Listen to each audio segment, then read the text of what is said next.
Welcome back to Out of the Rough. My name is Fred Arnold, and I'm with Scott Jetty. Scott Jetty is a consultant with Credo Consulting, a former U.S. Marine Corps sniper, and 10 years in nonprofits and 10 years in for-profit businesses. And so you help companies consult, picking the right people for the right spot in organizations.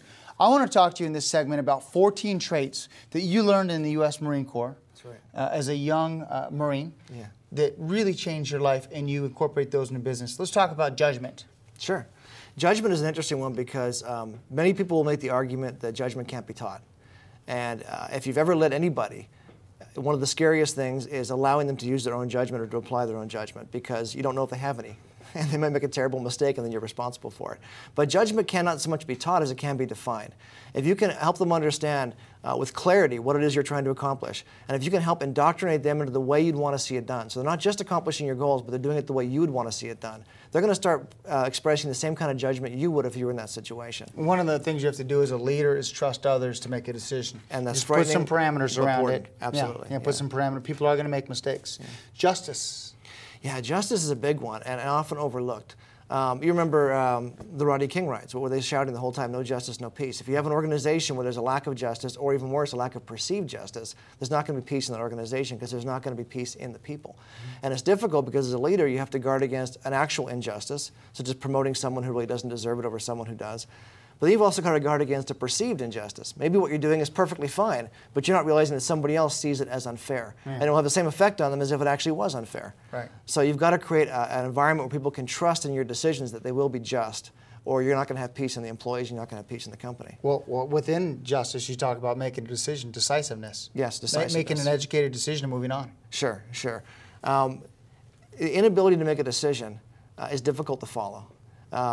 One of my favorite guys from history, General Patton, said that in a crisis situation, you're better off making the second best decision than waiting too long and coming to the best decision. If it's a tough situation and people are looking for someone to make the call, make the call. Right. The inability to make the call is perceived as weakness, and will often cause people to lose their confidence in you. One of the biggest challenges we have right now in the downfall of our economy is people making decisions to liquidate a car, to do whatever they have to do to survive, and so decisiveness is important. Consult. Get some advice and make a decision. Integrity, that's kind of a basic, but yeah. Yeah, but it's actually the key to all of them. It's the scariest one, because if you develop, say, 13 of these 14 traits and don't develop integrity, you are now a highly developed, highly effective, immoral leader. And we've seen those around the world, and we've seen those throughout history, and they do horrible damage to people's lives and to the globe. Right. You have to anchor it on morality, and that's what integrity is. And if you don't anchor it with that, please don't develop it at all.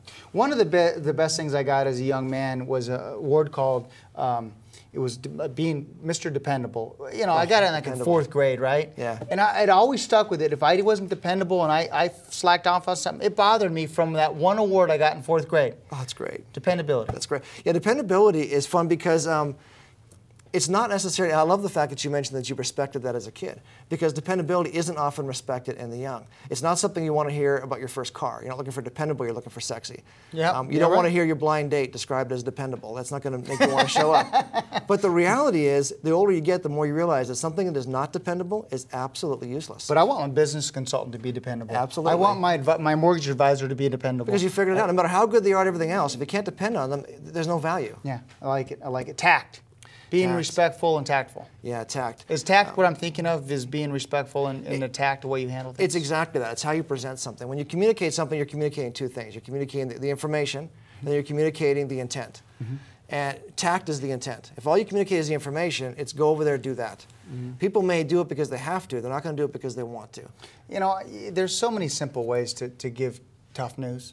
Yeah. There's so many different ways to be respectful to people. You know, I'm sorry that we have to do X, Y, or Z, but here's some alternatives. Exactly. You know, you don't have to be authoritative all the time. No, in fact, don't be. That's where tact gets lost. Yeah, initiative. Take the first step forward. Initiative. Well, look at your computer, for example. Your computer is highly effective and actually possesses many of these traits. But it can never be a leader because it possesses no initiative. It only does what it's told. Mm-hmm. Regardless of how smart or how much information it has access to, or how fast it is, or how accurate it is, it does nothing if you don't tell it to. Mm-hmm. So somebody that lacks initiative, that won't make that decision and take that step, isn't much good to you. The Marine Corps judges every action by initiative and judgment. So if you do something wrong, rather than say you've done something wrong, they'll say it was good initiative because you did something. Yeah. Poor judgment. You did the wrong thing. You know, I always often tell my employees, while I'm gone, make a decision. Exactly. And if it's the wrong decision, you know, at least we made a decision. We'll evaluate, so we make the right decision the next time. Well, that's the mark of a courageous leader, allowing them to make their decisions. Yeah, that's important. Thank you. Yeah. Endurance. Oh man, you got to go hard, don't you? You got to go hard. And you got to go long, and you got to make it. You know, you got to be committed. Well, it's hard to follow someone that's going home early while you're working late. Yeah. Because they simply can't hang, but they expect you to. Mm-hmm. And it's difficult. You get older. You know, I'm getting older. It's harder to have that kind of endurance. Right. And it doesn't mean necessarily that you have to do a couple of things. You have to have an endurance that they can emulate. And then you have to make sure that endurance is responsible. If you're a marathon runner, don't expect them to be marathon runners because you're just going to burn them out and destroy them. Correct. Pick an appropriate level and then lead by example. Set the pace. Yeah, like that. Bearing. Bearing, how you conduct yourself, how you carry yourself. This is one of the toughest ones to get down. You can't fake bearing. But it kind of comes as a natural progression from mastering the others. You'll start to carry yourself as a leader. You remember Columbo from the old TV shows. In fact, he just passed away recently. Yeah. He didn't carry himself like a leader. No. And ultimately, he would save the day because it's TV and he could figure things out. That's true. But it's hard to follow someone who walks around in a rumpled coat and constantly mumbles and says silly things. Yeah. Even though he had a lot of great qualities in there, you don't look at that guy and say, that's the guy I want to follow. Right. Right. You know, you talked about bearing. Sometimes bearing as a leader in any organization is maybe not drinking at the holiday party because then you can keep your bearing. Good example. That was one thing I learned early on is, you know, you enjoy having a drink or two. Yeah. You sometimes say things or do, that's just one step. Well, recognize that the people who are following you want to respect you and they want to feel confident that you're a good person to follow. And if your bearing is off, it becomes difficult to see you that way. Yeah. Unselfishness. Unselfishness, yeah. Just be giving. Yeah, be giving. There are two styles of leadership. There's the leader that walks on the backs of his people.